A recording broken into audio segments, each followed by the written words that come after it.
Sorry. I was on a good roll until tonight. Hi, September 7th, 2025. Another day. Here we are, plodding along, limping along in the mass destruction of our lives all over the world. Hello, Sandra.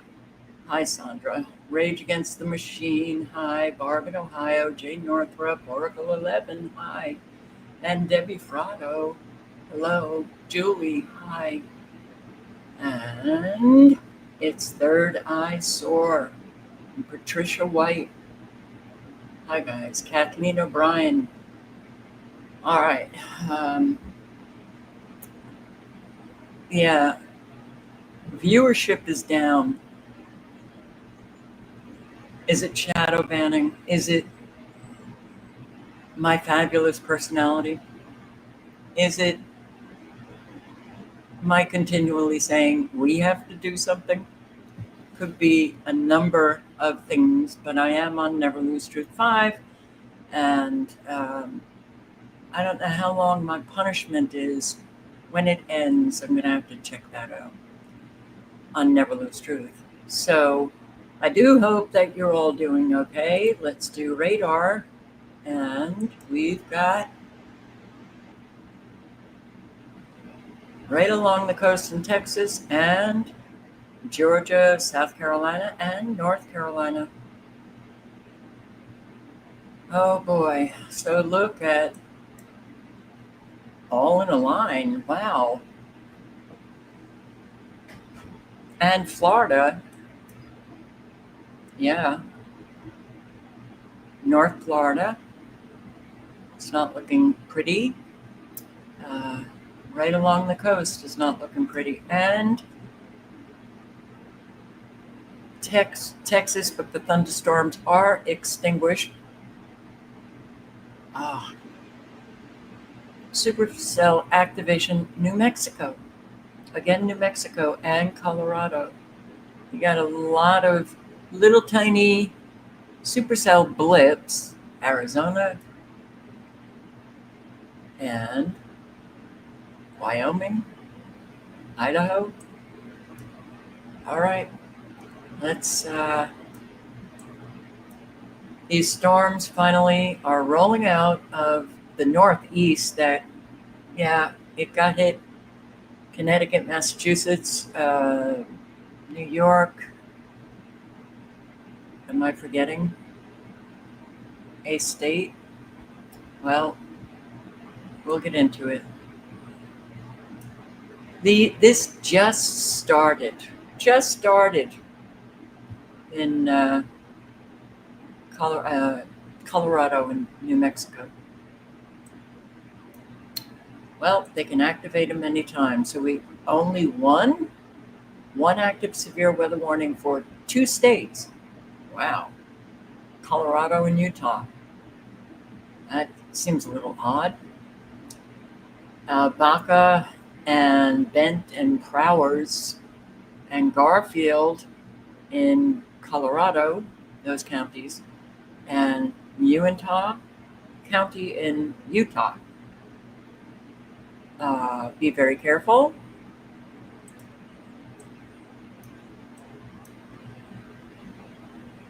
Well, I guess.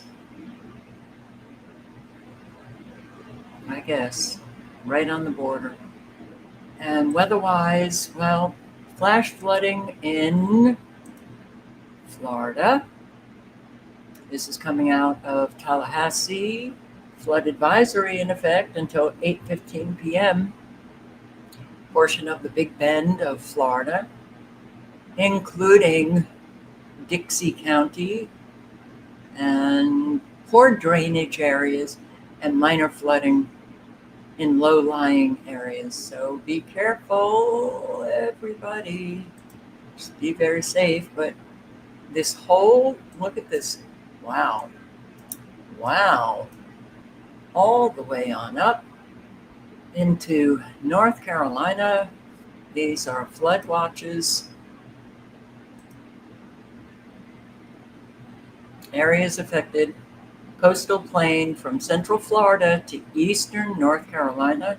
Heavy rainfall, flash flooding possible. That's a big area.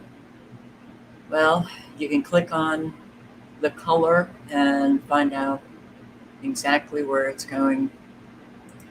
All of the cities, all of the counties, which, well, it's all the way down to Cape Canaveral. Canaveral. Yeah, okay. And flood warnings. Volusia counties, St. Johns River near Astor, affecting Lake and Volusia counties. Flash flood warning, heavy rainfall. And this, oh my God, flood warning now in effect until early Wednesday afternoon. Alrighty. So you got to, and I'll bring it up, your the National Water Protection Prediction Service.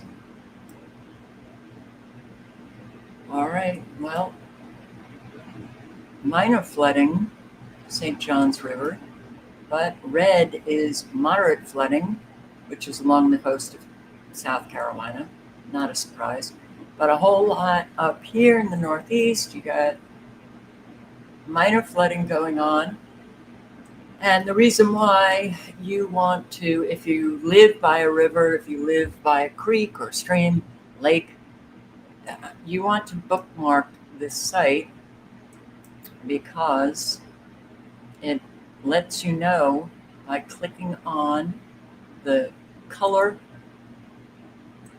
Gotta zoom in more. The Cooper River at Charleston Harbor. And wow, it has quite the, goes up and down and up and down and up and down. So it will advise you on the river heights and streams and lakes. It's a good thing to bookmark. So yeah, you have flash flooding in other areas. You've got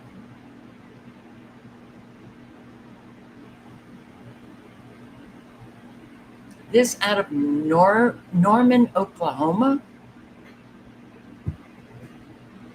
Portions of North and Central Florida. Isolated strong storms along the Atlantic may produce wind damage. But wow, out of Norman, Oklahoma. All right, so all of the green, those are heavy rainfall, flood warnings, flood watches, and these are small craft advisories.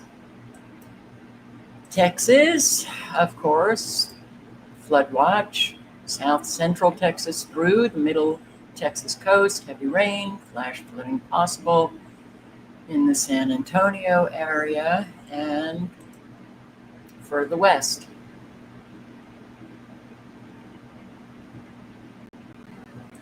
All right, so Colorado and New Mexico, north,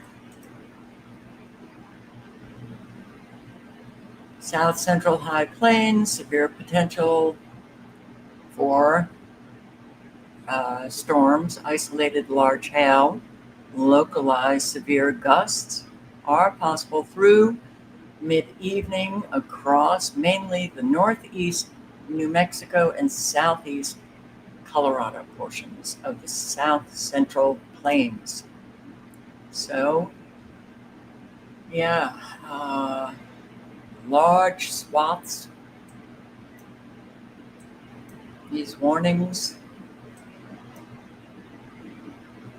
all the way up to I-70 in Colorado.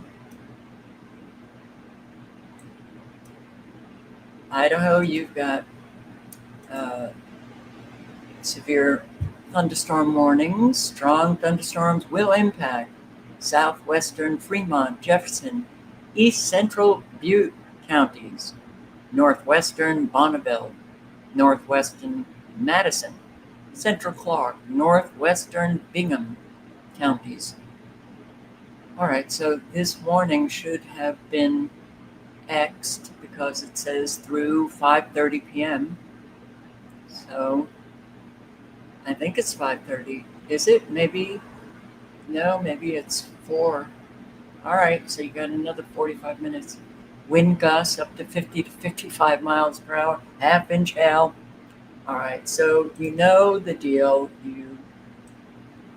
I hope you have bookmarked this. You're checking it out pretty much on a daily basis, several times a day. Frost advisories. It's September 7th. Frost advisories in Pennsylvania, in Michigan, in Wisconsin, on up to Minnesota. Frost advisories. Oh boy, all of you who have gardens, the farms. Okay, it's a little early, but here we are. Living the American nightmare. What? Nightmare? I thought it was a dream. The weather-wise is, the link is in the chat, and the only thing I can do with this is give you the name, as the link is way too long and it won't fit. So here's the name of the Water Prediction Service, and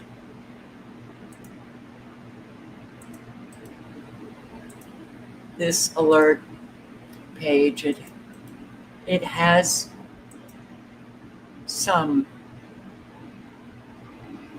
value, and radar.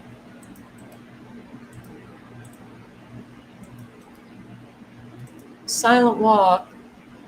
I hope you're feeling better. I don't know what was going on. I missed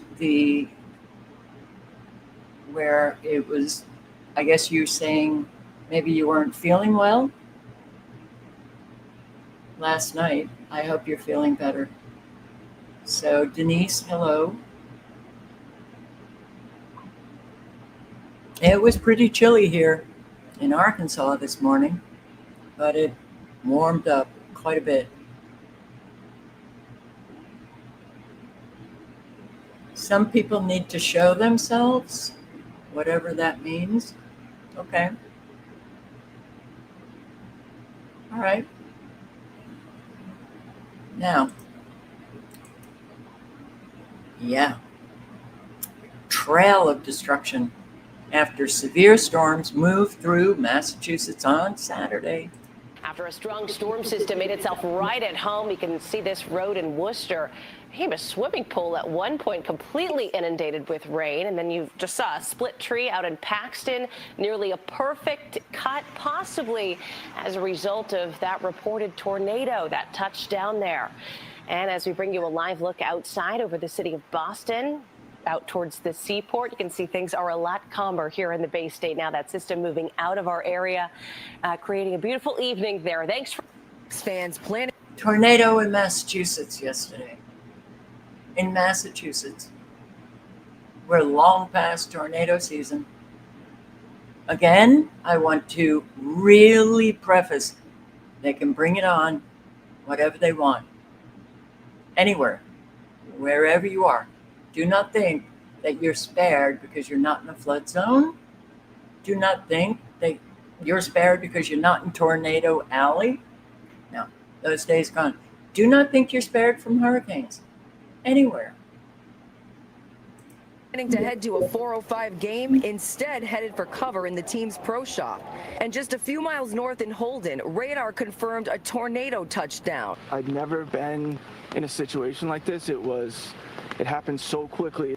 John Peden considers himself lucky. He's left with some split trees in his yard, but his neighbor who lives across the street on Bailey Road had it worse. Sweetest woman in the world had a tree go right through her roofs. She certainly did. She didn't want to show her face, but she recounted a lot of branches hitting the roof, and then all of a sudden, tremendous bang, and tree broke and came through the roof and through the dining room ceiling. a lot of damage inside. It's not bad. Water and new ceiling, new roof. New ceilings and roofs needed by many in Paxton as well. Mary Maloney says she heard her air conditioner in the windowsill shaking really hard. When she went to grab it, the ceiling above the window broke open, and that's when the boom of the house like just shook from the tree landing on it, and so then we just ran downstairs. Maloney says the home was badly damaged. Tore up our master bedroom, and the living room walls are all cracked and the ceiling's all cracked. She says none of that matters. It will all be fixed. I don't know how any of us weren't hurt, but we're really lucky. They most certainly are. The Maloneys and the people who own this property had to pack suitcases as they clearly can't stay here. A lot of property damage, but again, no reports of any injuries in this powerful storm. In Paxton, Erin Logan, NBC 10 Boston. Thank you. Well, let's go back to that damage, though. So after Worcester County, that system paved its way through Middlesex County, leaving behind quite a path of destruction in areas like Stowe as well. And listen to this. 2 teenagers were home alone when that tree came crashing through their window. NBC 10's Mary Marcos joins us from Stowe to explain what happened out there. A lot to clean up. Well, this is just the start of it. Town officials say trees are down like this for another 300 or 400 yards. We can't show you that because the wires are still live, but this is leaving people powerless for the rest of the night. It's a birthday Megan Birch McMichael will never forget. The kid said it just got really loud and they heard a huge boom. Her 2 teenagers were home alone when a tree came crashing through the window, taking power lines and the chance for a quiet night with it. Everybody's healthy and fine, so that's the best part. It was funny. I thought I didn't have anything to do for the rest of the week. The storm blew through her Stowe neighborhood Saturday evening, leaving an insurance claim behind. We actually have windows in our backyard that do not belong to us, so it'll be interesting to see. Like, I know there's a lot of damage down the street, so we're like, that siding's not ours. The damage took some by surprise at a family farm just a few doors down. I was like, if the cows are upset. See? I was like, something went down. On cue. More than a dozen cows were set free when hundreds of feet of fence line were flattened, sheds flipped, and trees uprooted. Didn't find that goat. Well, I'm not going to talk about it, but it's probably hiding. We were able to rustle up our cows. Despite the chaos, neighbors are making do. We're without power, but we're making the best of it. I have a hot spot. Just put YouTube on. And Megan is making the most of her birthday. We just picked up a pizza and a bottle of wine, so that'll be my happy for the kids are at their friends' houses with power for the night, so we're grateful for all of that. Neighbors say the damage is really contained to this neighborhood, and I have a feeling the memories might stick around a little longer than the cleanup crew. Reporting in Stowe, Mary Marcos, NBC 10. This isn't, every day somebody in this country is experiencing the consequences of weather warfare. And Barb, you had a creepy call. You had to call 911, and it scared the crap out of you.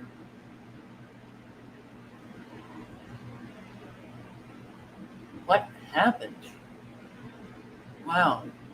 Hi, Daniel Ford JC. Daniel Ford JC. Truth. Pieces of broken time. Hi. Vets for peace. Glad you're feeling you're doing better. Silent walk. All right. Yeah. All right. So all the way. Actually, I heard one broadcaster say Great Barrington, which is where I used to live, but I also used to live in Northampton, worked in Springfield, so it's It's odd to hear all of these areas getting hit. Begin tonight with several communities cleaning up damage after a string of severe thunderstorms moved through western Massachusetts this afternoon. 22 News reporter Nicole Buddy joins us live in studio. And Nicole, Holyoke was one of the hardest hit by the storm. What can you tell us? Christina, yeah, there are still several roads blocked off and the cleanup continues. High winds causing branches and power lines to come down in Chicopee. Dashcam video shows drivers trying to pull over to get out of the way of the storm. Sparks even seen coming from those power lines. We started with about 500 customers, Holyoke Gas and Electric customers with no electricity, no power. We had road closures throughout the city and down trees. Holyoke, one of the cities hit the hardest by the storm. On Northampton Street, a tree fell on a home. And a tree went through a home on Robert Drive. Several trees also down, blocking access to neighborhoods. If you have a tree limb down, if you have a tree leaning, please don't attempt to take that stuff down by yourself. You can call either Holyoke Fire or Holyoke Police. We will get there, we'll assess it, we'll let you know if you got to call a tree crew in. No one was hurt during the storm. However, cleanup is expected to take several days. Holyoke's Mayor Garcia says the city hasn't seen a storm like this in a while. Surrounding neighbors like the city of Springfield and East Hampton were able to support their next door community. And there still are So if there's a tree down, don't think that you can do anything to take that tree down. You know, we government officials will assess it and we'll let you know if you need a tree service to do it. That's so typical, I'm sorry, of the Northeast, of Massachusetts. It is. God, yeah. God. So, Denise, being harassed in a small town because I'm standing against a builder from Washington that wants to make more people homeless. Okie dokie. Well, maybe you can, maybe we should have a early live and you can tell us what is going on. But yeah, taking a stand is, you gotta have guts. You gotta have courage. Radar confirmed tornado with debris signature near Worcester. So bizarre. Yeah. Oh wait, it's not bizarre. Weather modification playlist on this channel. Several videos that talk about how man can create tornadoes. You know, weather modification by satellite, artificial satellite, all of those fabulous frequencies, they can create tornadoes. And tornado caused down trees in Holden, so the trees are really going down all over the place. You don't want them going down on your home or your car or yourself. So if you have the resources and those trees are very close to your home, I would suggest that you get rid of those trees.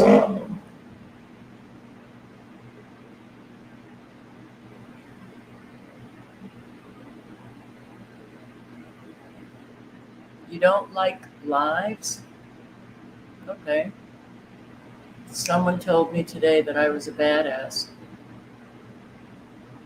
And they're standing with you this time. Good. Good, doing anything alone. I would almost say that it's not advisable. Not advisable anymore. So, yeah, tornado in Massachusetts. Chaos in New York, Massachusetts, violent storms, flooding, tornado.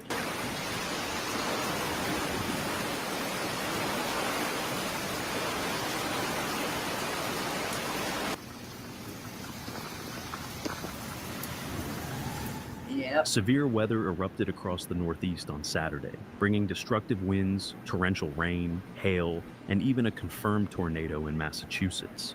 The The fast-developing storm swept through the region during the afternoon hours, turning what began as a warm and hazy late summer day into one of dangerous conditions and widespread damage.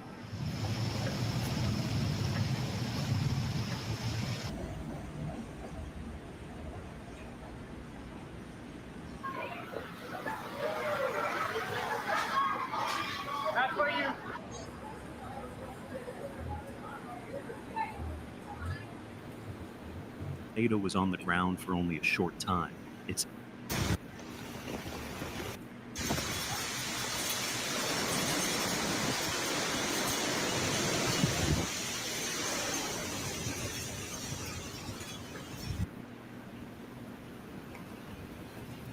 it also seems that these high winds, hurricane winds, come with every storm now. This is a lot of wind. This is not, this is not what we ever lived until really the recent years. But this year, we have seen very high winds taking place all over the place and doing a lot of damage. So, Connecticut residents feel the impact of Saturday's storms. Cleanup is underway across the state. Crews are restoring power to thousands of people and fixing wires as neighbors survey the damage. NBC Connecticut's Jane Chaco starts off our storm team coverage with a look at the impact. Jane. A lot of streets are in the dark here in Washington, and crews are working late into the night to cut up and remove trees. And next on their list on this street is this tree that fell on a church that's 200 years old on the New Milford Turnpike. Like a loud crack, and it was just, you kind of felt everything just kind of rumbled a little bit. This is what we're left with. Jay Malloy heard the tree fall on St. Andrew's Church. The tree fell on the roof, causing the brick walls to... Do you see how diseased this tree is? So, if you see all of this fungal disease on your trees, you got the money, take them down. You got a saw and you can do it yourself, do it. Because these trees are coming down. Unfortunately, trees have survived so many storms throughout the centuries, but no longer. No longer. Now we just have them all over the place coming down. Why? Could it be the geoengineering, the spraying of all of those toxic nanoparticulates, aluminum particularly, that what they spray up there, it comes on down, gets into the root systems of trees, weakens their immune system, and weakens the tree. The aluminum eats away at the root system. Okay. Severe storms soak Denton, spark house fire, damage airplanes. This was in Texas. Look how diseased this tree is. Yeah. The thunderstorms in Denton, Texas. Another house fire caused by lightning. Airplanes, all righty. This is your typical weather now. And Alaska Skywatcher posted this. The link is in the chat. If you don't know Alaska Skywatcher, I highly recommend you subscribe. What's up, Skywatchers? What is up indeed? Saturday, September 6th, 2025. All right, guys, I recorded this radar on September 4th at 12:02 a.m. Take a look and you can see the anomaly firing out of Alaska, cutting straight down into the United States all the way to Mexico. And right after this, a massive polar low formed and swept across half of the continent. Now here we are, snow on the ground, freezing temperatures, and the wind has been blowing nonstop for 2 days. It feels like a switch was flipped.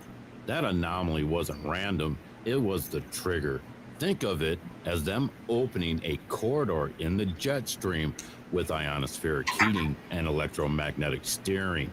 They can carve out a trench that lets Arctic air flood south like water through a broken dam. We've seen that before. That's why September now feels like November. And now we see Glacier National Park already buried in snow, Colorado's Pike Peak covered weeks early. NOAA's own forecast shows temperatures across the Midwest and the Great Lakes dropping 15 to 30 degrees below normal. Meanwhile, Kansas skies lit up with storm clouds straight out of a sci-fi movie. This isn't just an early season cold snap. The anomaly marked the moment the pathway was carved, and the fallout is everywhere from the Rockies to the Great Lakes. This is engineered weather. All right, Skywatchers, you can see behind me, the skies are getting loaded up this morning here in northern Illinois. So I'm curious what you guys are seeing out and about in the world today. Well, they want you to believe that's just condensation trails, water vapor. But you can clearly see that this is stratospheric aerosols, solar radiation management, and I am sure other nefarious programs. All right, guys, my page has been getting hammered a lot this week. They've cut my views straight down. So if you're seeing this video, go ahead and look for the latest post where I explain a lot of these things that I talk about. All right, Skywatchers, stay aware, be prepared, and until next time, keep looking up.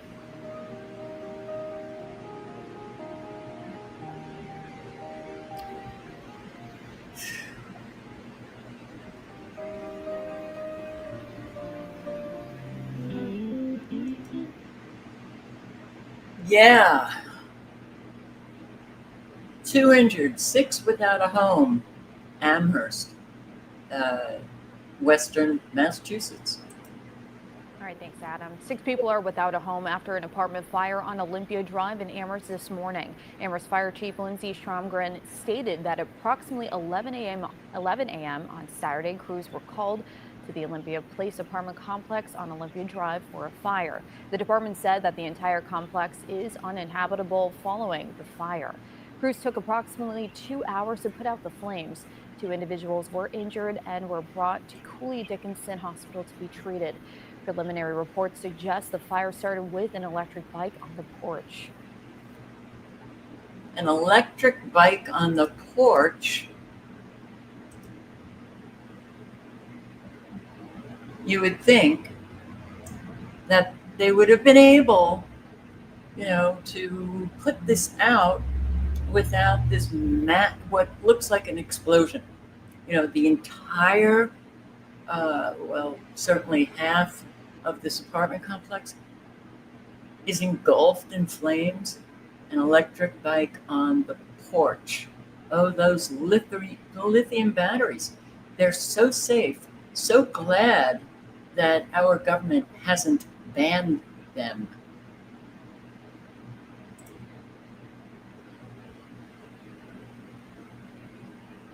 All right, this is in the wrong place.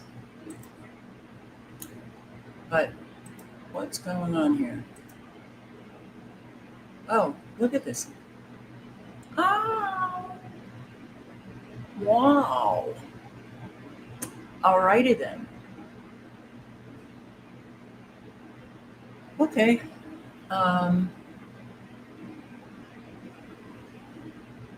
What the hell?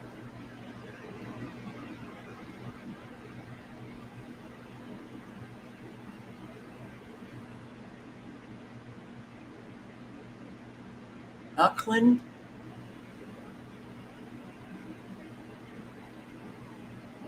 This is in New Zealand.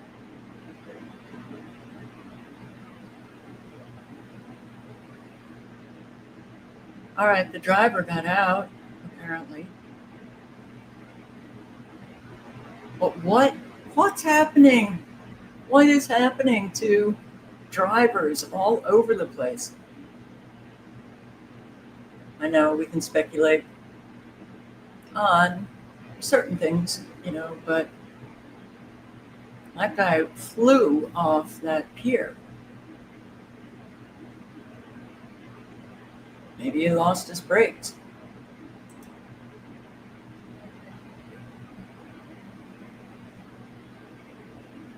car, I guess, is going down. Yep.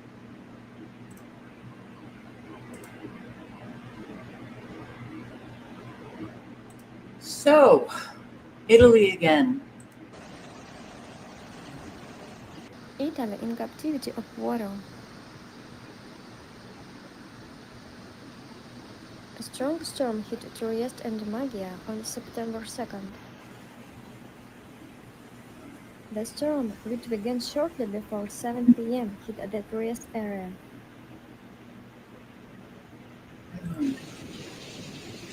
Firefighting hit residential buildings. There were cases of structural collapse. Oh, wow. Oh, my God. Wow, that's massive. Look at that. Drainage system overwhelmed. Both. You got a lot of water shooting up. Residential building had to be evacuated due to a landslide.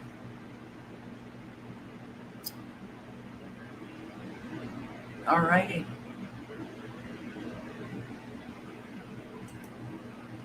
So, bad weather.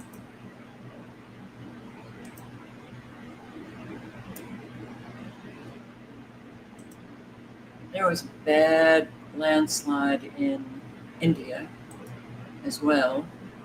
But here, the amount of aluminum in our soil is 5 to 10 times greater than it was even last year. Oh, come on. Don't do this to me. You're going to do this to me. All right.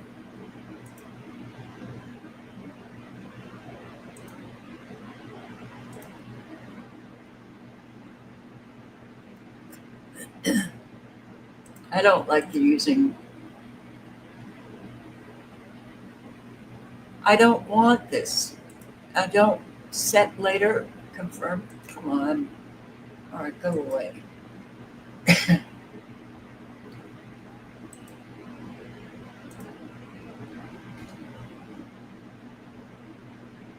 So here. Acre worth of just garden. So what I'm trying to get at is something's not right. There's two things are right. The amount of aluminum in our soil now is 5 times to 10 times higher than it was even last year. Let me show you something else. Now last week we grew over an acre worth of just garden. So what I'm trying to get at is something's not right. There's two things that are right. And we know what's not right. You know, it's unfortunate that we have an awful lot and a lot of people in this all over the world, but also Americans who just either don't care, don't want to have, any conversation about it, and they, I guess, like living what they consider to be a safe bubble for themselves. Well, guess what? You're not safe at all. Not at all. In fact, your behavior makes you more dangerous every day to yourself, to your children, to your family, to your friends, to all of us. Thank you very much. So, our economy, life in the Trump golden era. Why it's the toughest time to be searching for work in America in years. Why? We know. So new data last week showed a fourth month of tepid job growth and propelled joblessness to its highest level since 2021. The economy was still recovering from the effects of COVID-19 pandemic. Now, as companies wrestle with inflation, economic uncertainty, trade policy whiplash, many are shredding payrolls, shifting tasks to artificial intelligence, while pulling in higher profits. So many are going to be losing their jobs, and there's nothing out there. What the hell are they going to do? But hey, nice to see mainstream media finally reporting on, there really are no jobs out there. Property tax revolt is spreading with help from key conservatives. You think people are going, you think states are just going to wipe property tax? You know, that's probably outside of corruption and just stealing. Their biggest, well, it is stealing, property tax. You know, it's like that revenue that states get with property, nobody's going to be ditching property taxes. Marjorie Taylor Greene of Georgia recently argued for making it a national priority. Billionaire Elon Musk has likened property taxes to a de facto lease from the government. Elon should know. Elon, who has de facto leases from the government that he doesn't even have to pay. So this Georgia, your governor is Mr. World Economic Forum.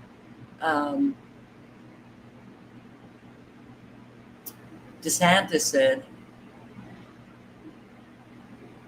if you own your own home, to truly own it, you have to own it free and clear of the government. You think? Okay.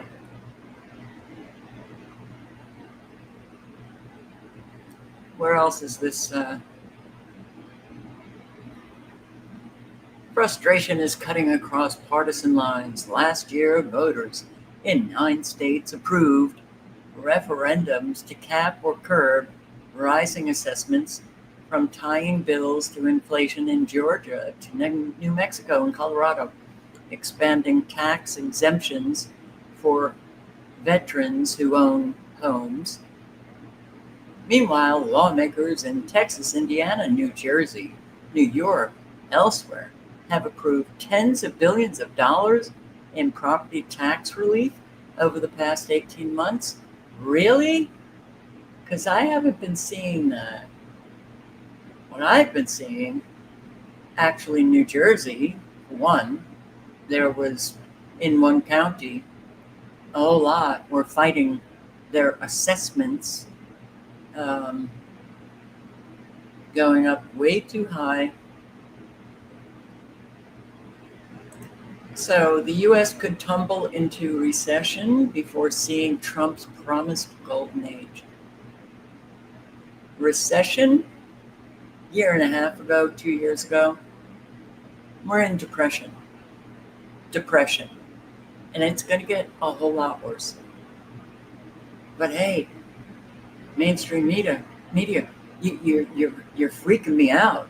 You're actually kind of, forget it. You're not.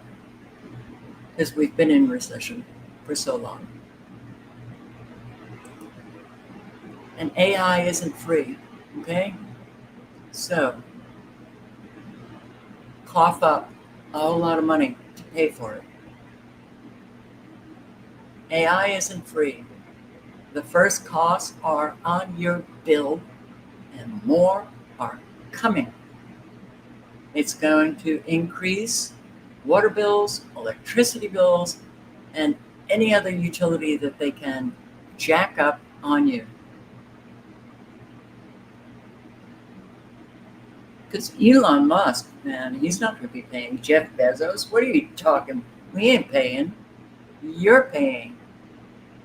This is a takeover of billionaires, of the little people.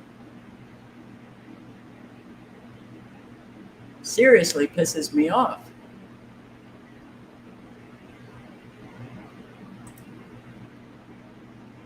Cost of living is the biggest challenge Americans face. No shit, Sherlock. People are struggling to cope with the lasting effects of the inflation crisis. But according to Trump, it's the best economy. Inflation has gone down.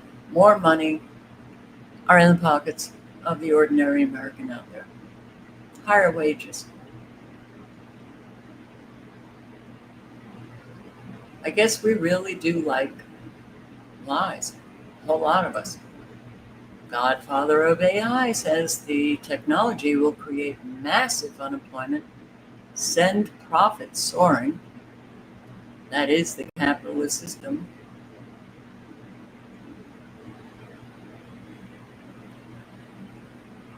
It's not capitalism. It's outright greed and evil. You know, when you look at the definition of capitalism, that it doesn't include greed, evil, you know, a takeover of billionaires of the ordinary people, and doesn't include, you know, putting the elderly out on the street because they can't afford the rent. What we've got going, no, it is pure, outright evil takeover of the worst that we applaud still. Not, I'm sure a whole lot of you don't. I don't.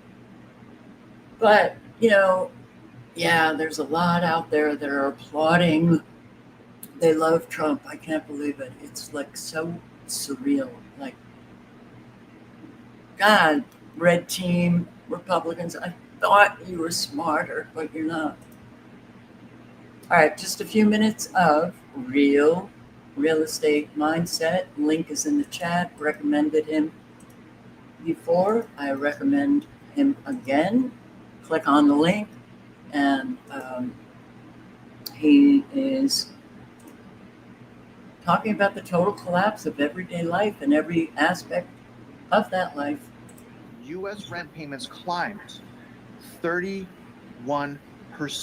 in just 5 years. This one hurts especially bad, so I'm not even going to go over car payments. Let's just insurance to drive the car. Auto insurance rates in the U.S. have increased, this hurts, by somehow, it's just shocking, 84% over the past 5 years. That's the biggest 5-year spike on record. Here's another really important one. What about medical? Per enrollee spending by private insurers grew by 80.4% from 2008 to 2023. Massive skyrocketing costs, especially starting right here in 2020. The biggest one of all, and if you don't have children, I want you to really say a prayer for people with children, because the cost of childcare is absolutely insane, you guys. Childcare prices remain high for families, and here's the thing, okay? In just 4 years, so from 2020 to 2024, childcare prices have gone up 29%. The average cost per child to send to childcare, okay, per year is $13,128. Absolutely brutal. Here's the problem with these 30% or 80% increases. Real median household income from 2019 to at least 2023, and this is all the data that we have, went down. Okay, so 2019, it went down, 2020, 2021, 2022, and 2023, it finally went up again. Now, real median household income is adjusted for inflation. So we don't have the ability to afford these prices. And when I say we don't have the ability, obviously I'm not talking about credit card debt, because credit card debt right now is absolutely exploding. And this is going to update a little bit later this week, but right now, and this is the absolute worst kind of debt you can be in, because credit card debt is a trap. If you make minimum payments, you never pay this off. This is sitting at the worst type of debt to have for consumers, is sitting at $1.102 trillion. People are drowning in debt. Has any other millennial just decided that they're not paying off their debt? That there's just no point? They're not paying off the student loans. They're not addressing the medical bills. You're not addressing the credit card debt. You don't give about debt to income ratio. You're just deciding that you're not going to do. I don't want a $600 to $700, $800, $900 car note. I don't. I have a 2013 Kia. It's paid for. I don't want that car note. I have decided that I do not need to use my credit. If I can't buy it cash, I don't need to dip into this this realm of basically saying you can't afford it, so use your credit until you're able to pay it off. I don't want to live an aesthetically pleasing lifestyle. If that's you, that's you. Hustle culture has taken up a majority of my life, and I don't want any part of it anymore. Chasing the next dollar, I do not want to do.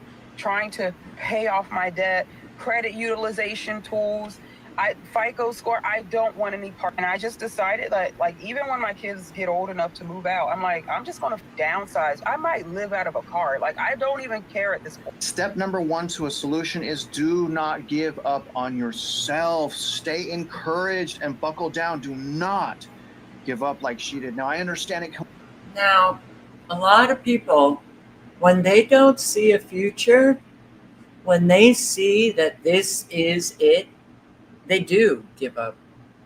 They do. They just say, fuck it, you know? And that's unfortunate. But nothing is going to get better. And the turn, the currency turn is coming sooner than I think a lot of us realize, but it's coming. So we're shutting down Indiana food plant, layoffs. You know, every day I see so many companies, corporations, plants shutting down, just shutting down. All right, you worked for 20 years. Well, goodbye. Hi guys, happy September. Second day of the month, first day of almost being unemployed and not having a job because the place that I've worked for the past 20 years told us today that we'll be closing in 30 days. Working for a company for 20 years just to get laid off within one day is absolutely devastating. I couldn't imagine how she feels, and I wish her the best of luck in her future of her career. But at the same time, so many Americans are going through this right now as we speak. And I believe the days of people working and spending pretty much their entire life working at one company, I think those days are over and people retiring at one company. Now, within the midst of this, you got Purdue Farms over there in Indiana. Now, I got to show the map because that always shows an additional perspective of, what's going on within these certain, states and everything, because it doesn't matter if the state voted for Trump or doesn't that whole campaign, Kamala Harris, doesn't it seem like years ago? It wasn't. Okay. It doesn't matter, so still, I want to get people out of this divide and conquer. It does not matter, okay? Trump was selected. He was selected to destroy it all, And there's a reason why Trump and then Biden and then Trump again. I mean, everything is orchestrated. Everything. And unfortunately, this game is incredibly dangerous for all of us. But what makes it more dangerous is that we can't unite. So the blue team still going after the red team still going after the blue team. Stop it already, because there's only one team. And none of you are on their radar. They don't give a shit about you.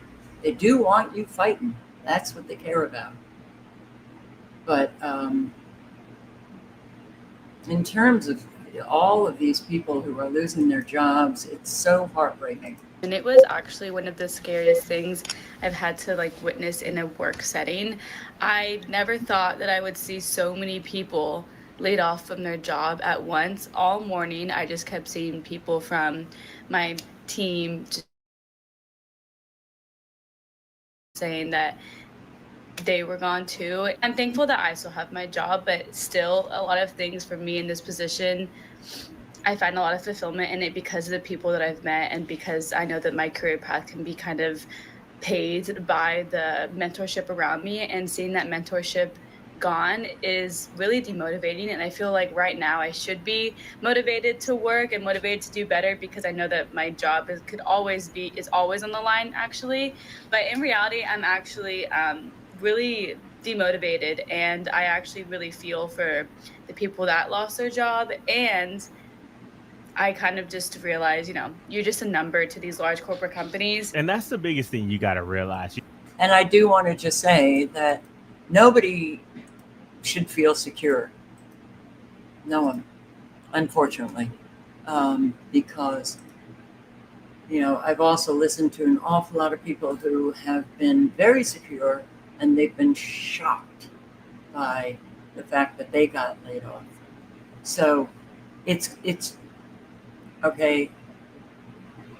Families need to come together. The generations in a family come together, sit down, strategize, organize, try to figure out how to help one another, because this is getting really overwhelming. And it's got to be family, it's got to be community, because without that, individuals are going to be stressed to the max every single day. And what happens when you're stressed to the max? You begin to regress and you act out and you become scared. Well, a whole lot of people don't want to admit they're scared, so they get angry, they take it out on other people, yada, yada, yada. And unfortunately, you get murder, suicides, you get an awful lot of violence. We are living in unprecedented time.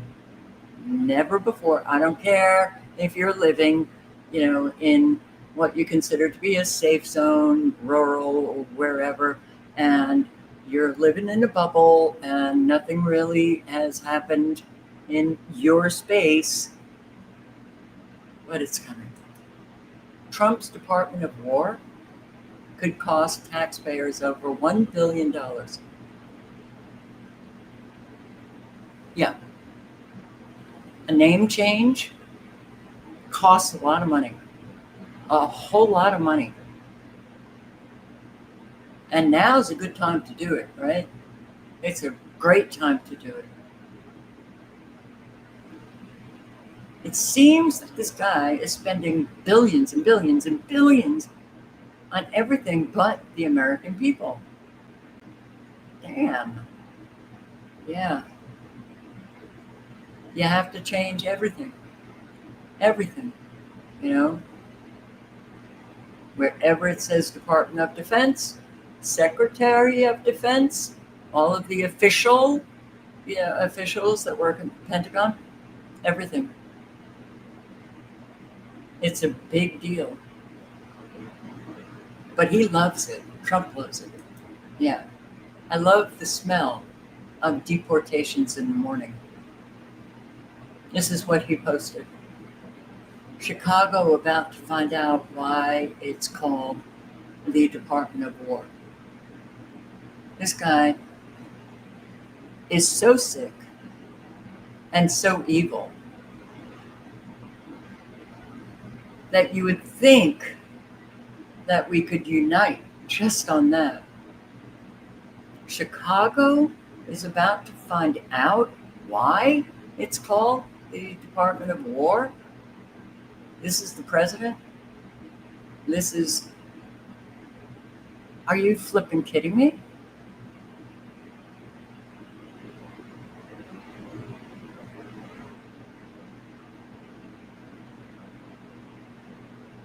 And I guess we're supposed to think nothing of this. The president's threats are beneath the honor of our nation. Johnson, so are you. Okay, that's the mayor of Chicago. But anyway. But the reality is that he wants to occupy our city and break our Constitution. Come on. What Constitution? I'm sorry. Remind me.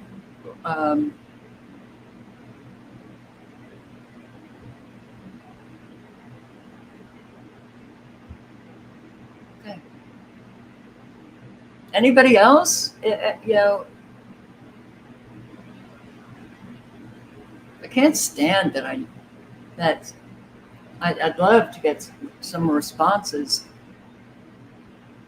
What the hell?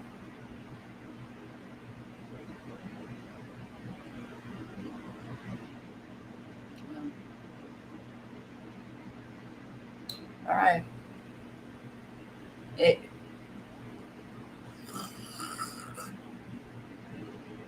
Wake me up when it's all over.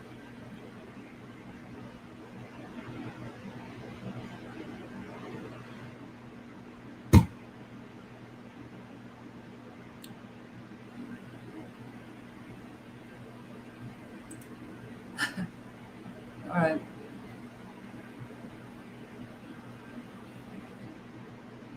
We're way too silent. You know, way too silent. Way too silent.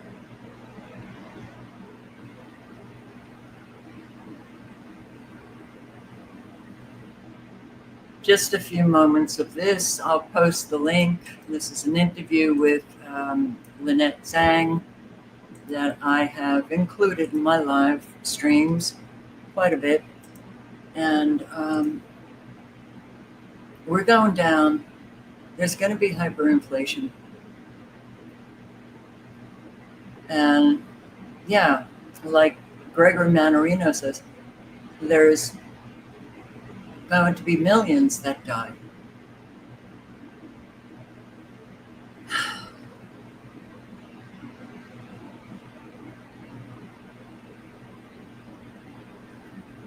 A little bit scary, a little bit frightening. And of course, we saw a little bit of profit taking on the general markets today and with this new data. But of course, maybe it's going to be revised. I mean, when we spoke in January, you highlighted the constant revisions to data from the Fed. And we've seen those significant downward revisions to jobs, GDP all year long. How does this political battle over the data fit into a historical pattern of a currency's life cycle? Well, you know, it gets very invisible, and especially we know that Doge went in early part of the year and just sliced and diced a lot of those individuals that would actually be gathering and analyzing the data. So as bad as it was before, quite honestly, now we are flying absolutely blind.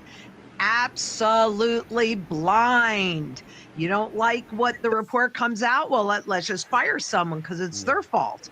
Well, I mean, how can you make an educated choice when you have no good information to work with? So this is really all an indication of the end of this currency's life cycle.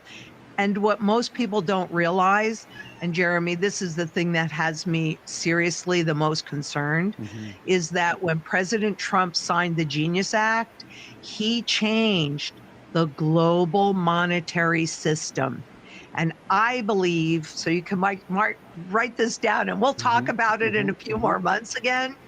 But there's really not one doubt in my mind, but that the stable coins, and you always have to be careful of how things are named because it's usually just the opposite, but the stable coins will be the mechanism that will usher in and actually create the hyperinflation that we need to do the ultimate shift into the new system. Yeah. But that's happened already, so I'm really nervous about that. I'm a little bit nervous about, but this is good because for the audience, it's going to make us go, they're going to stay with us.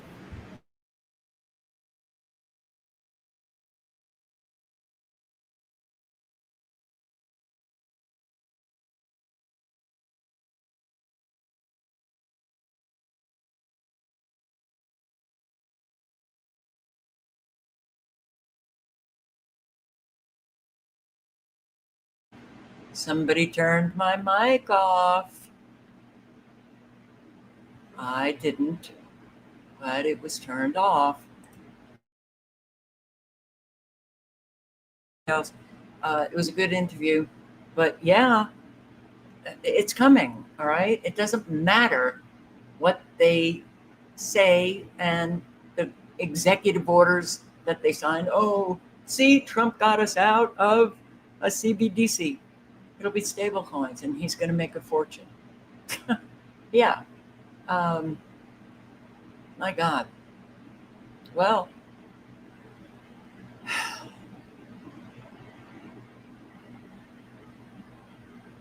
I just hope that, you know, all of you are prepared for what is coming. So, Trump tramples Congress's power. This has been going on and on and on. I mean, Obama did a number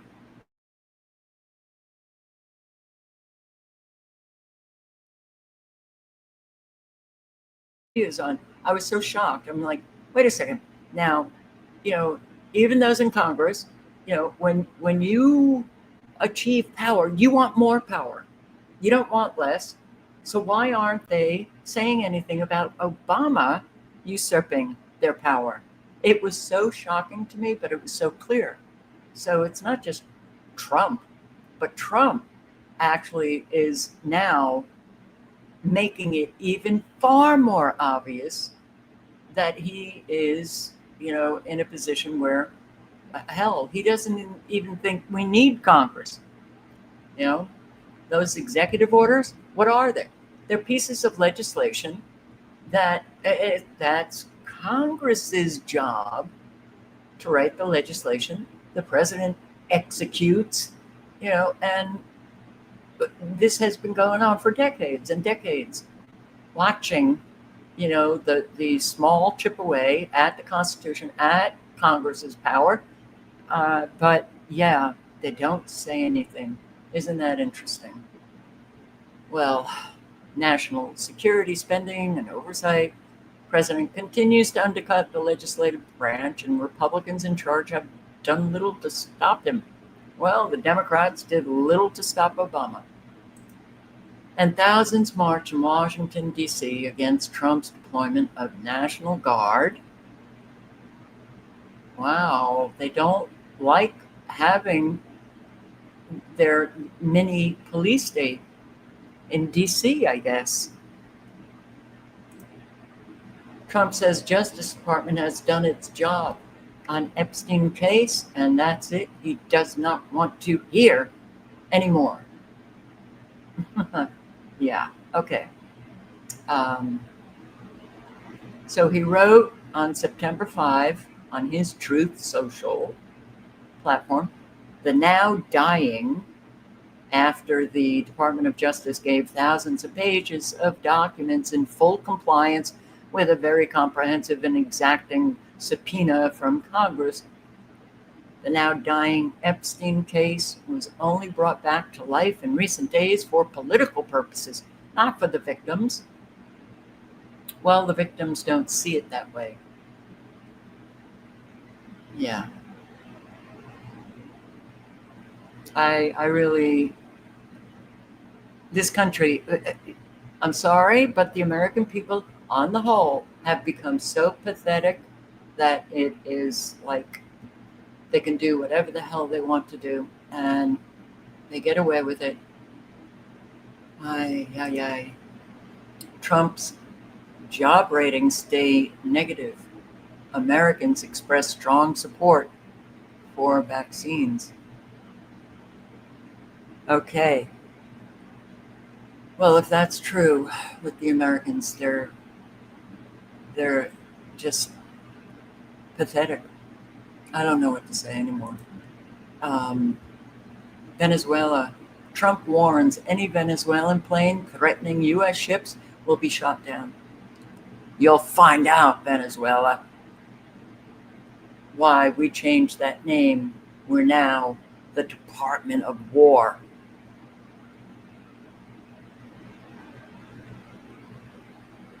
For the second time in just 2 days, a Venezuelan F-16 jet flew near a U.S. warship in the southern Caribbean. At least 8 American naval vessels have been deployed off the Latin American country, which possesses the world's largest proven crude oil reserves. Didn't we go through this in his first term? I mean, how can Americans be so, apathetic to what is happening now? And he gets to say whatever the hell he wants to say, and that's it. We just let him take over another country, and it may very well happen. He warned that if Venezuelan jets fly over U.S. naval ships and put us in a dangerous position, they'll be shot down. The world is in a dangerous position because of the United States. So it's time, world, shoot us down. And yeah, Jeffrey Sachs is revealing the real reason. Do we really need to hear this again? I guess so. The United States has been trying to overthrow the Venezuela. The United States has been trying to overthrow the Venezuelan government for more than 20 years. They put a bounty on Maduro's head. It's all flagrantly vulgar, thuggish, and illegal.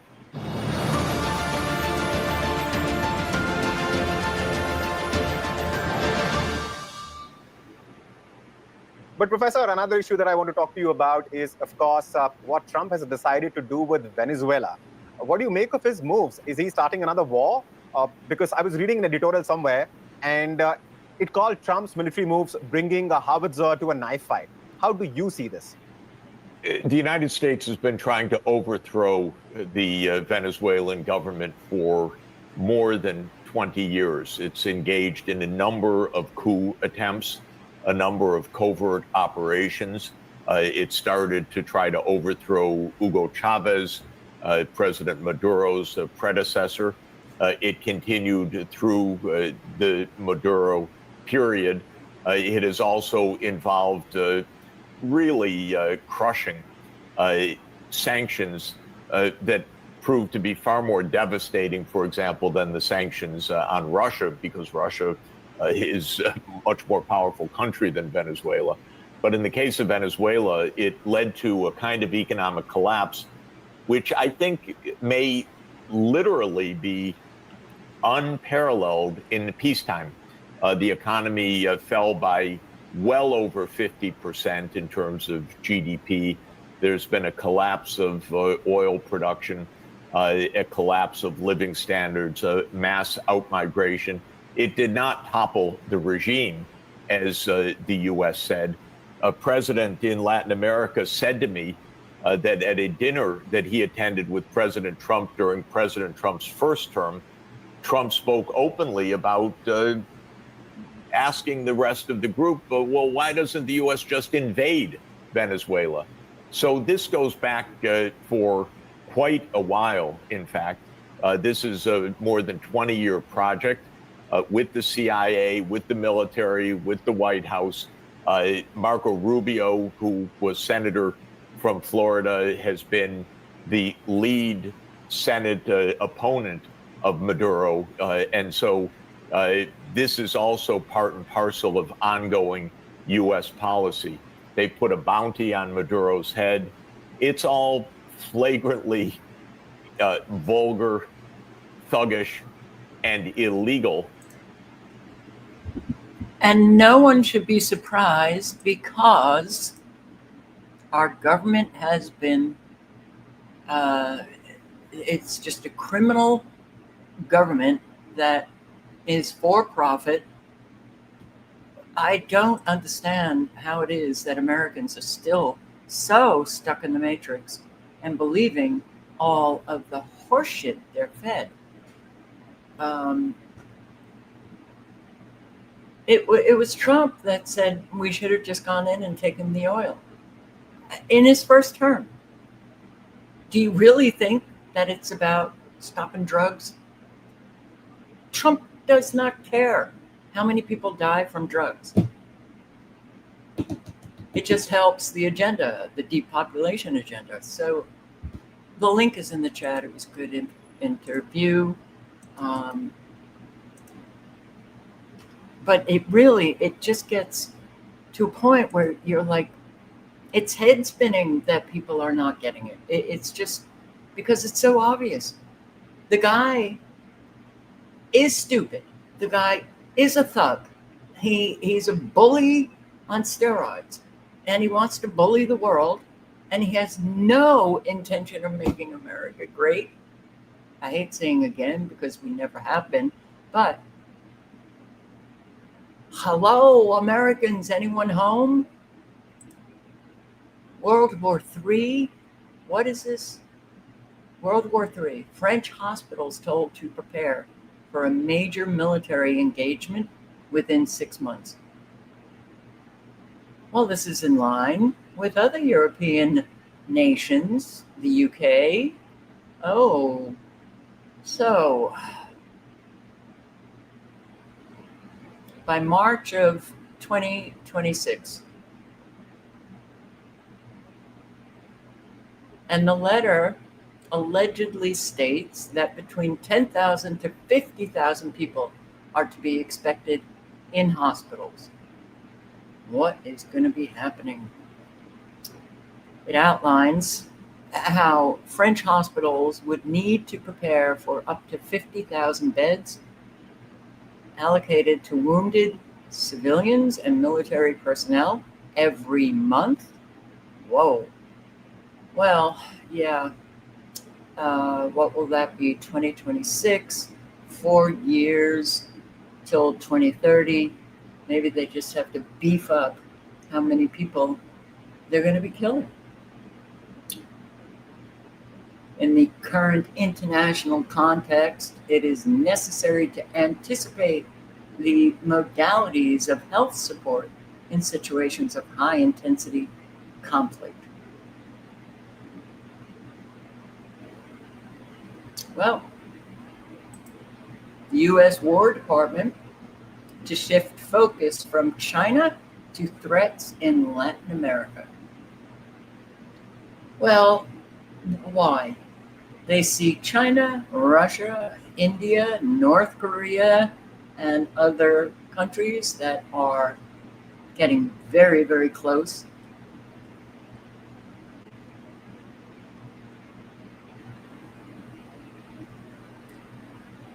So they're prioritizing alleged threats in Latin America and the Caribbean. Draft of the newest national defense strategy places, quote, domestic and regional missions above countering adversaries such as Beijing and Moscow. Domestic.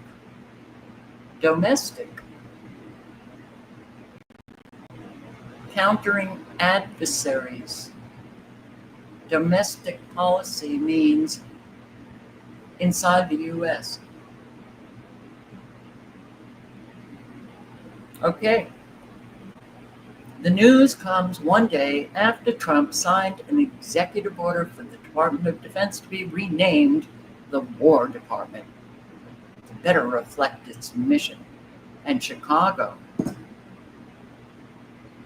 you will see why we changed the name to War Department.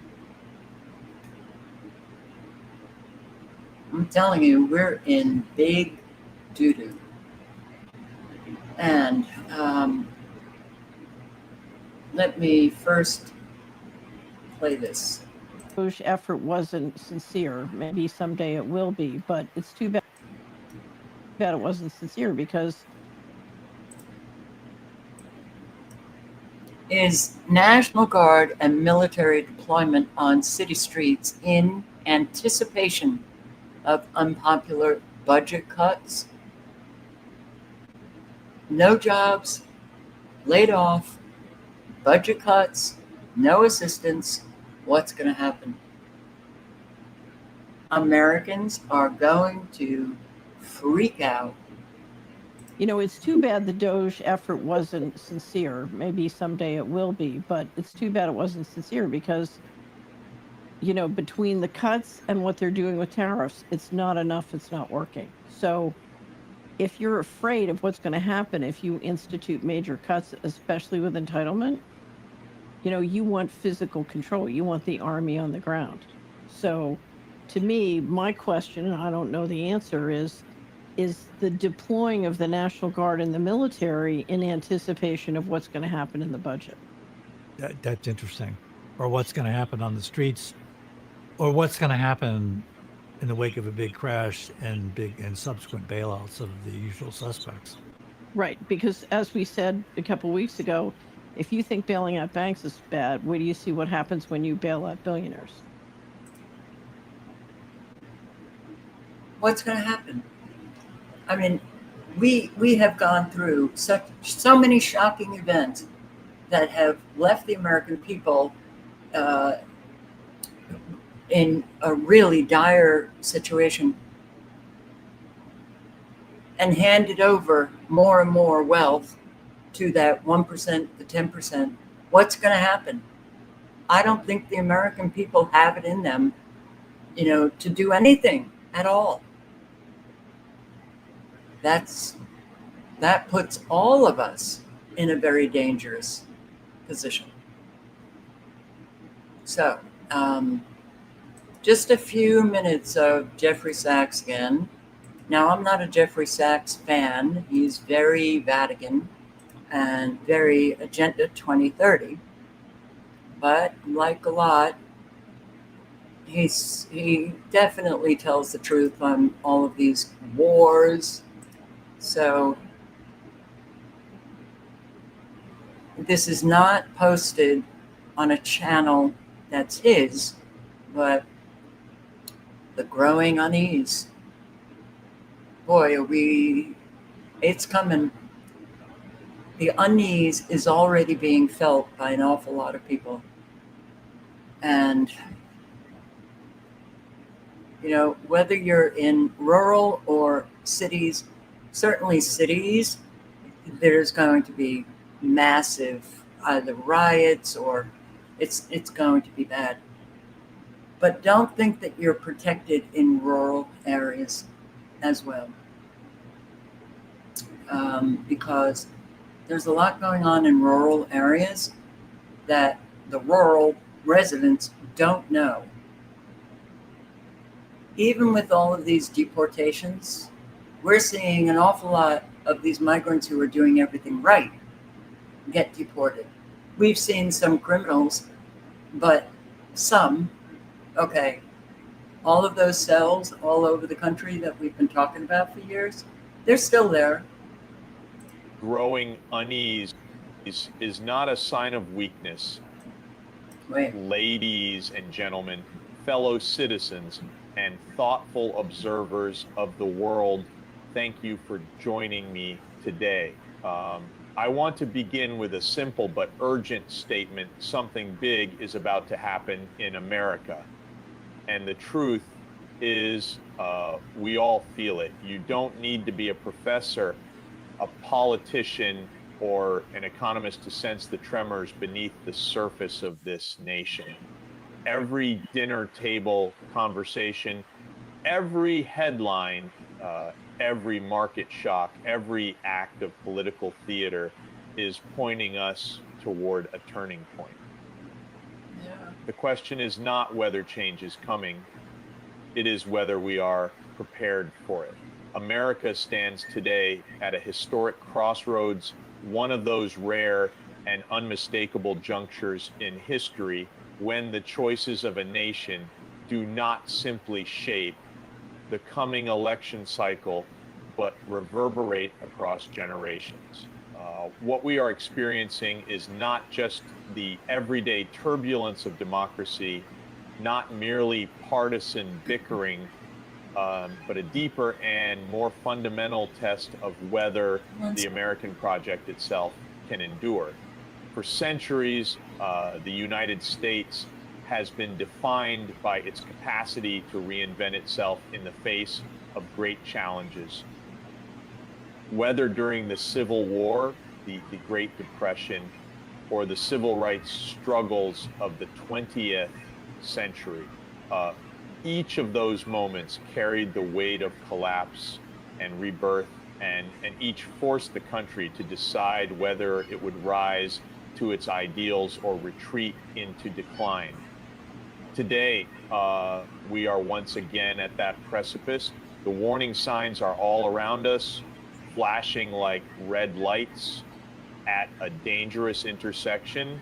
And the question that confronts us is simple yet profound: which road will America choose? What makes this moment so critical is that the pressures on the nation are converging all at once. Economic instability, social division, political polarization, global realignment, each of these would be daunting in isolation, but together they form a perfect storm. It is precisely at such times that history demands clarity of vision, and yet clarity seems in short supply. Citizens feel the anxiety of uncertainty. Leaders speak in slogans rather than solutions, and the system itself grinds under the weight of its contradictions. So the link is in the chat, and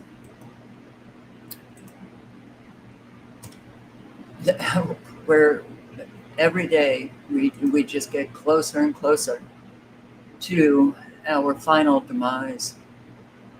Oh man. Okay, so, and what is this? Gregory Mannarino, revolution starts with us. Well, it's unfortunate. A lot of people, we didn't have anything to do with this. It's all the government officials. Okay, fine. I don't. Yeah. Okay.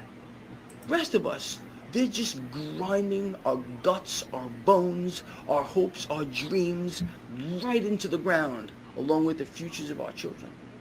That's where we're going. Can't be stopped right now. We've allowed this to happen, honestly. But this is where the rebellion starts, right here, the revolution, this freedom platform. We are growing, not as fast as I would like, but that's okay. Every revolution has to start somewhere, and they start out small. If we know one thing, if history has proven one thing, it's the minority, like we are here, who eventually win, not the majority. So we're building something here, people. So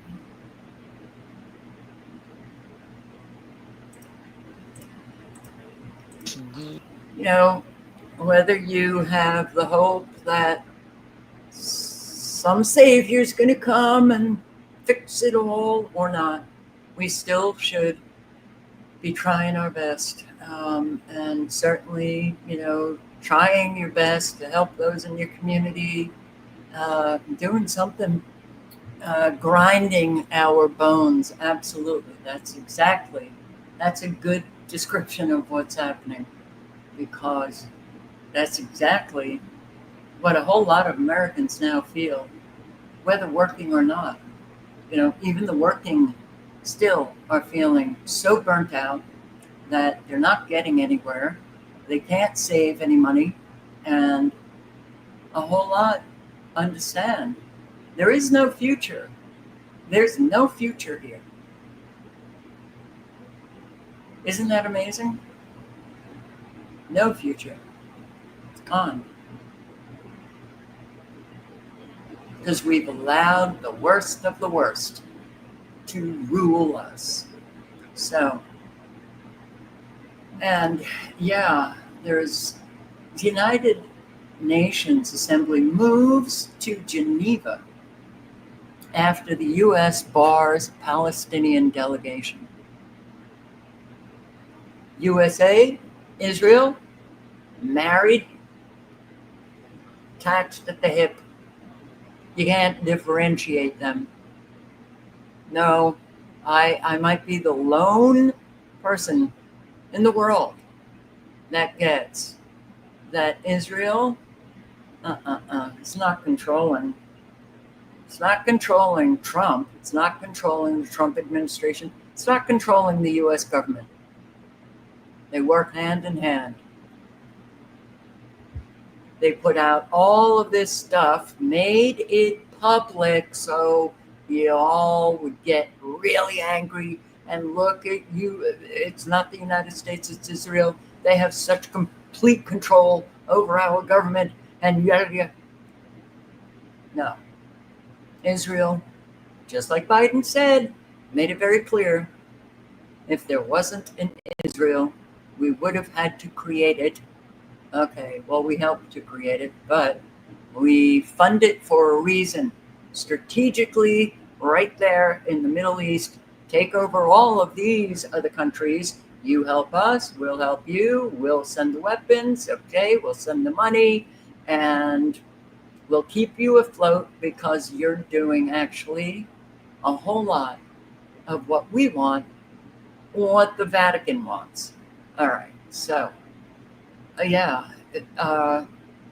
we blocked the Palestinian delegation. That is such evil that it is beyond words. Okay, so they move it to Geneva. The United Nations, fuck you, U.S. You know, you're not going to block them, so we'll have the General Assembly somewhere else. And look at what's going on. If it wasn't for the U.S., Israel wouldn't be doing this because they wouldn't be able to.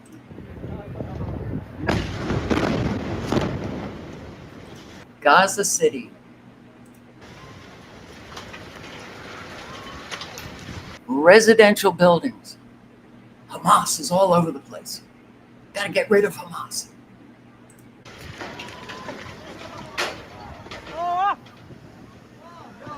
يا ساتر يا شباب ديروا بالكم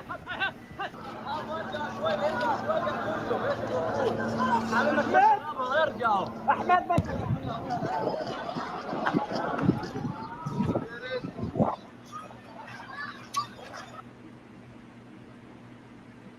Now, if you can't differentiate the Zionists from the Jews, and you leave comments like this, Kilroy Jones, Jews are still the children of Satan, the devil, they're evil, fuck you.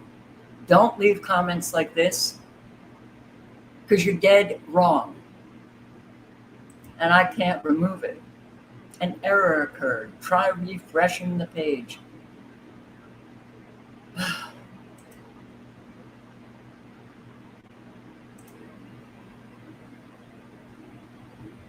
The U.S. isn't evil. See, these people, I just don't, I really think that there's something wrong with them. Don't even know who this person is, but I'm going to refresh the page. Now reload. What's going to happen if I do that? I can't delete the comment. I'm pissed. I raise them. You raise them? Oh, please.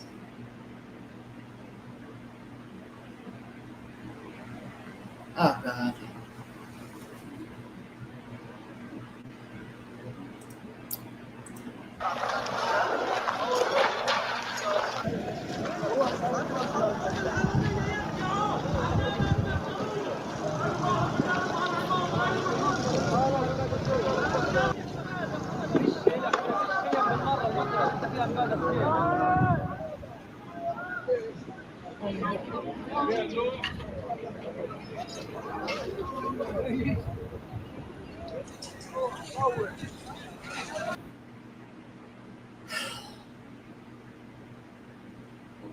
Jared Kushner, Tony Blair, you know, they all sit down talking about how they're going to be literally creating, you know, the Trump Gaza, the Riviera of the Middle East.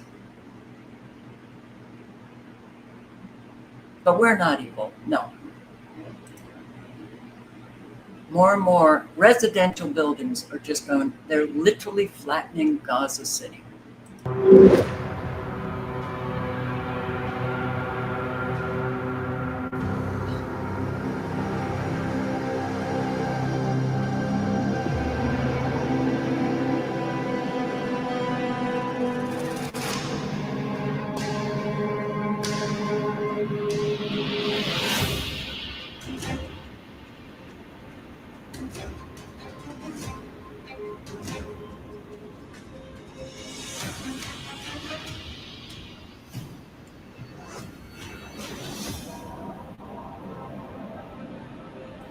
Yes, and posted on X the collapsing of all of these residential buildings.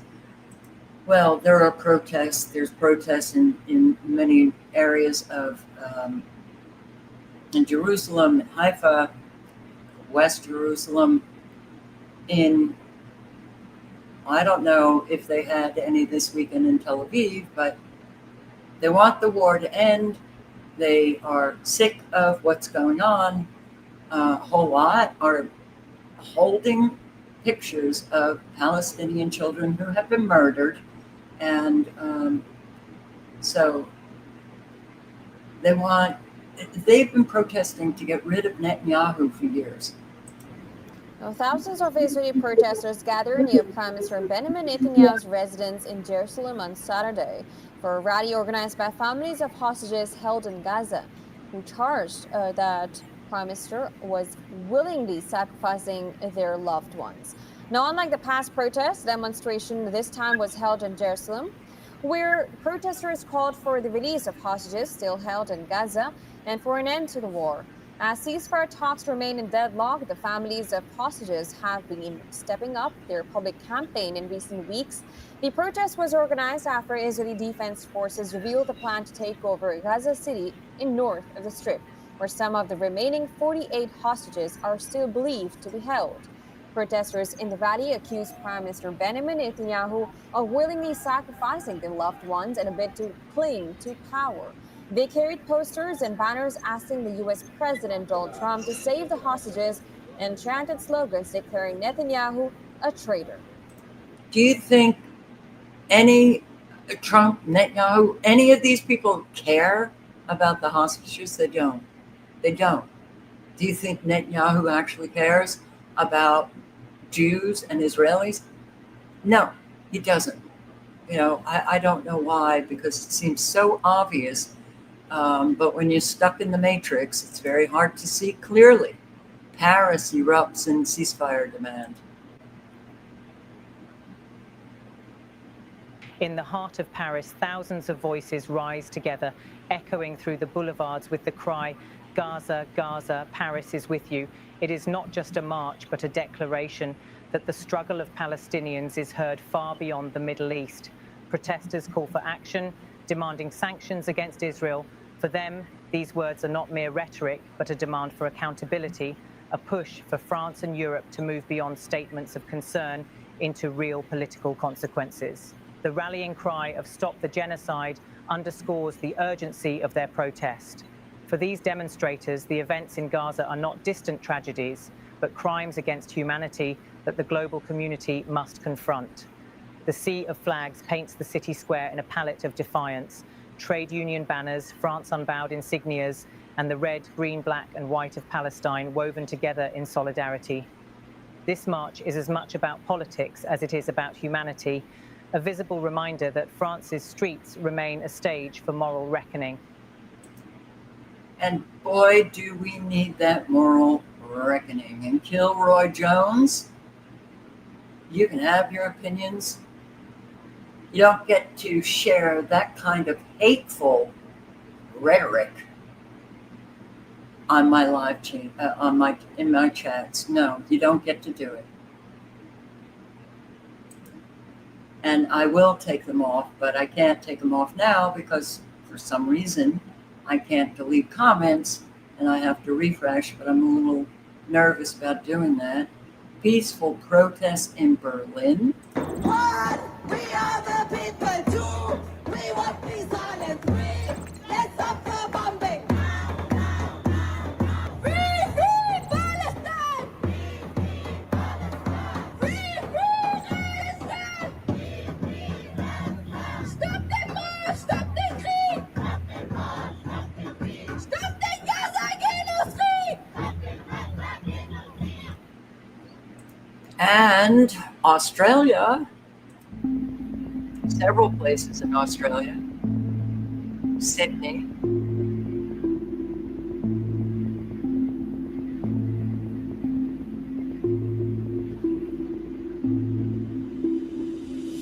the biggest protest held in Sydney, but Brisbane, Australia as well, Melbourne.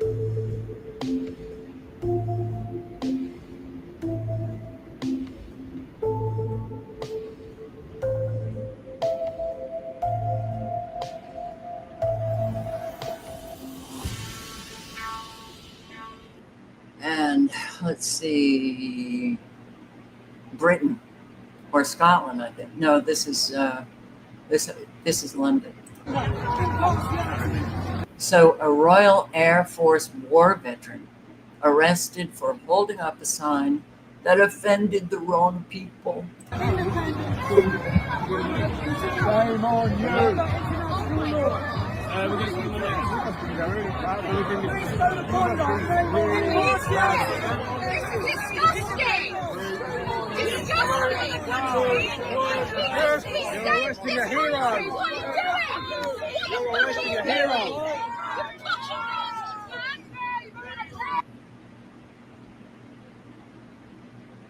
What do you think these bobbies, are thinking or feeling when they're literally picking up a veteran because he's the Palestine Action whole lot, tens of thousands have come out in support of Palestine Action, which is not a terrorist organization, but yeah, the UK has designated them a terrorist organization. And no, Rods, he doesn't have the right to just write that kind of shit, which that's what it is, in my chat. I'm done with it. Done. If you were in my house, I'd throw you out. Keir Starmer in Glasgow, Scotland.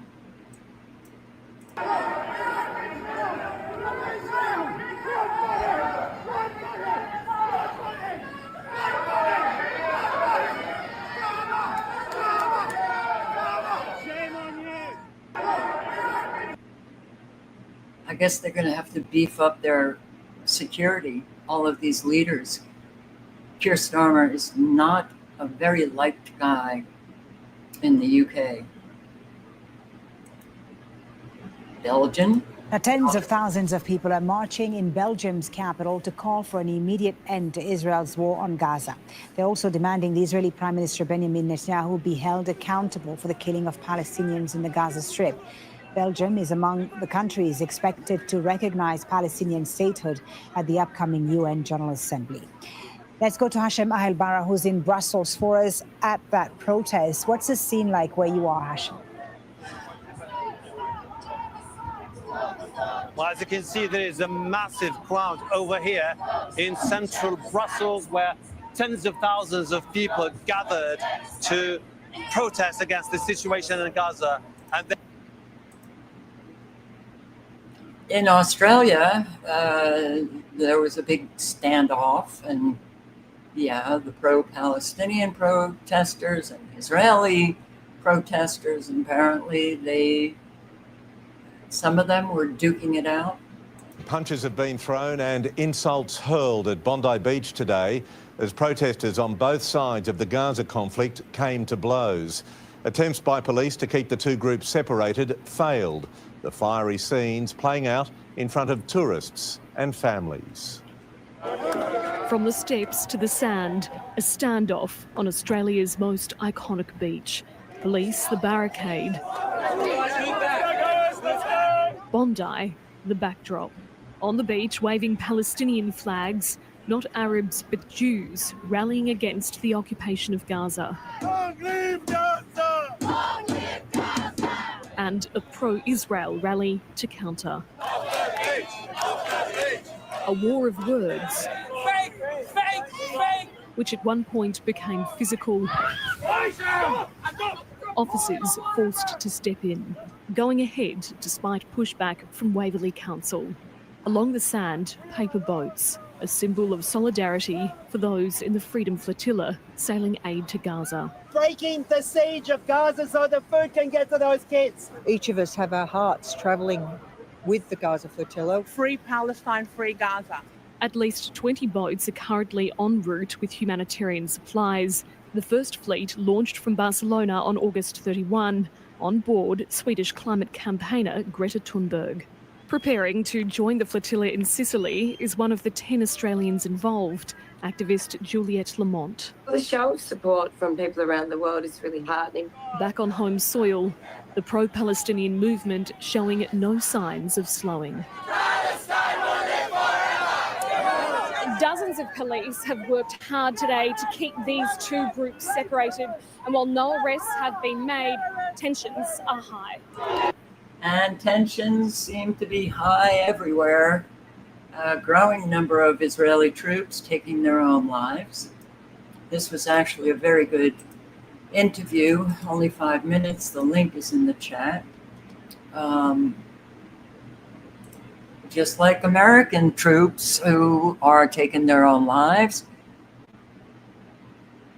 in our endless wars. And when you're posting stuff like this, and again, I'm going to say, it was horrifying to see so many of these IDF soldiers who were posting on social media, mocking, making fun of, it was vile, all of these, but they need to get approval. They had to have gotten approval.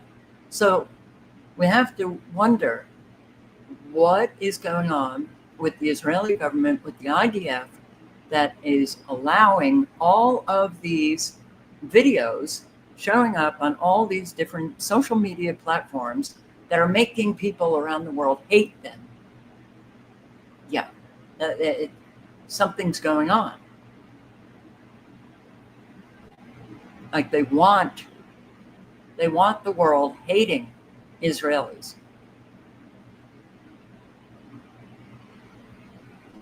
I'll post this, you can watch it. Israeli TikTokers mock Palestinians, and it's so like,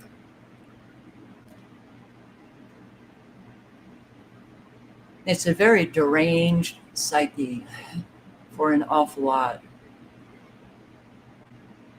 that is, this woman kind of sums it up. Why I'm here is both my parents were Holocaust survivors. My mother was a survivor of Auschwitz, Birkenau and Płaszów, the camp that was in Schindler's List. My father was a survivor of Russian labor camps. And I am so horrified by what's happening in Gaza and the West Bank, and the fact that it's being done in the name of Jews all around the world, and that the Holocaust is being weaponized in this way. And I want to be part of a group that shows that there are many, many Jews who oppose what's going on and are absolutely horrified. Because what has happened is that anti-Semitism has been weaponized, and every single bit of opposition to the genocidal Israeli government is discounted by Israel as anti-Semitism. So it's really important that Jews stand up to be counted. It's really important that we are visible here. If I didn't have caring responsibilities, I would be in the middle of that square holding up a Palestine action sign, but I can't be because I've got people I look after. So this is the best that I can do. Thank you. Thank you. So, my granddaughter has been on the march with us when she was about 2.5. So I just feel so strongly the abuse of the concept of anti-Semitism. I mean, my family knows what anti-Semitism looks like and what it is. The discounting of voices, like, good Jews and bad Jews. I am just horrified by what's going on, and I just feel that Jews absolutely have a kind of moral duty to speak out. And she's absolutely right, but don't we all have that moral duty to speak out? I can't stand that the speaking out has, just for many of us, left us on social media, which is getting us nowhere. But we all have a moral duty to stand up to this, my God, to stand up to Trump, to stand up to the evil that is taking place. We've got American boots on the ground. It's our weapons, our money, that is doing this. Trump puts out a video, and I'm sorry to say this again, but once again, that vile, vulgar, disgusting video of he himself putting it out, Trump Gaza, he on the beach with Netanyahu drinking some umbrellaed drink. It is absolutely just horrendous that we didn't yank him out right then and there. That the red team can still support this guy, something is very, very wrong. That Christians actually support this guy, something is very, very wrong. Very. And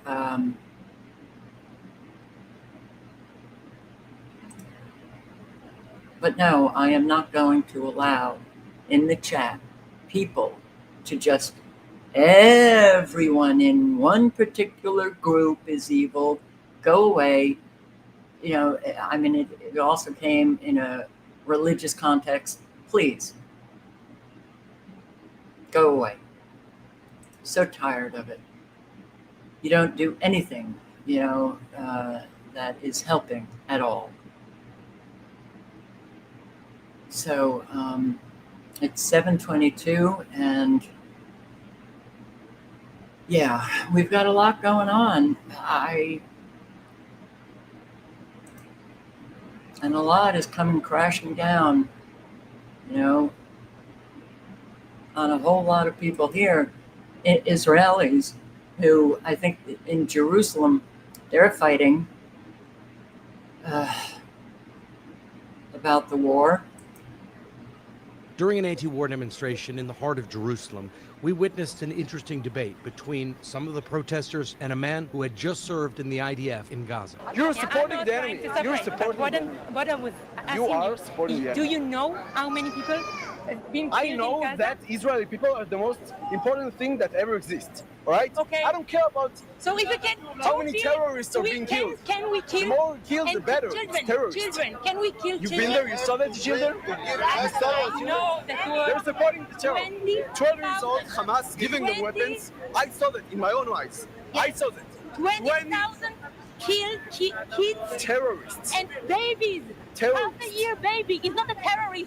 Don't lie to yourself and to all of us. Half a year I've been there. baby. I've been there. And you know that half a year baby been there. is a terrorist. You Yes? haven't been there. I've been there. I So saw what that else is the news from all the world and they don't show it here? I've been The there. problem is that the news in Israel, they don't show what happens in Gaza. We don't have any idea of what happens in Gaza. The soldiers don't see most of it because they're in one part.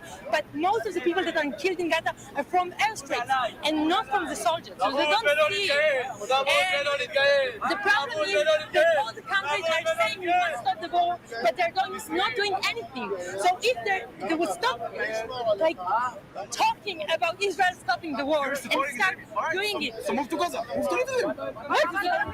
Why would I do You're it? supporting the enemy. So go ahead. I'm not supporting the enemy. I just You're think supporting the it's enemy. crazy. During Babies are terrorists, okay? So there's more and more Israelis coming out, standing up, because they see more Israelis coming out, standing up, and holding pictures of all of the babies that have been murdered. So that gives courage to an awful lot of people who may not have said anything.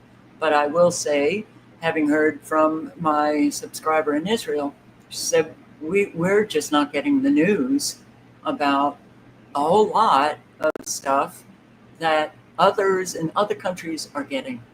So look, there's an awful lot of people who are just so brainwashed, and Americans are in that. A whole lot of them are in that I mean, it's kind of frightening to be like face to face with somebody who is supporting what is just abject evil. But I also believe that that's one of the reasons why Trump posted that video about Trump Gaza. Why he said over and over again, great real estate, it'll be the Riviera of the Middle East, and there are plans to literally ethnically cleanse Gaza, take it over. We've heard the same, essentially the same comments that Israeli officials have been saying from our American officials. But I think we started hearing it from Trump just to see, it's kind of like, keeping the finger on the American pulse. Where are they now? Will they say anything? Look, I post this incredibly vulgar video when a genocide is taking place, and I post my huge gold statue of myself in Gaza in this video. What's happening with the American people? Okay, we can do anything now because hardly anyone said much about it. The red team, unbelievably, there's a lot that have just said, okay, I can't do this, but there's an awful lot who are still doing it. Making America great again. All right, well, that puts you really on the wrong side of history to say, it's a great understatement at this point. So we need to care for one another. We need to accept everybody on the good side, everybody who is not supporting the evil, who are taking a stand. Doesn't matter what color their skin is, doesn't matter what religion, nationality, ethnicity they are. None of that matters. What matters is, are they manifesting evil? And a whole lot who do nothing manifest evil? Or are they manifesting goodness? So that's it. That's been it for me, for really ever. But, and yeah, you want to manifest something differently, then be trustworthy, keep your word, live honestly, speak honestly, and good, Kilroy, go. You're still posting? My God. That's what is amazing. I hate you. You're a hypocrite. You're this, you're that. I'm not even interested in this show anymore. Go. Goodbye. I don't care. So help the food banks, help the animal shelters. Great way to start meeting people is to get involved with all of those who volunteer. Great way to meet your neighbors. Put up a sign outside your house. You're taking donations for the food bank. You're taking donations for a pet, a local animal shelter, especially with the four-leggeds. A whole lot of people will go, and want to meet you. You start meeting your neighbors. You start having discussions, and it could lead to a community. Yeah. Alrighty. So be very careful, everybody. It is an unprecedented time. That unprecedented times demand change in all of us, and always be careful of the weather. All right, guys. Thank you for showing up. I hope to see you tomorrow, and good night and good luck. Ciao, guys.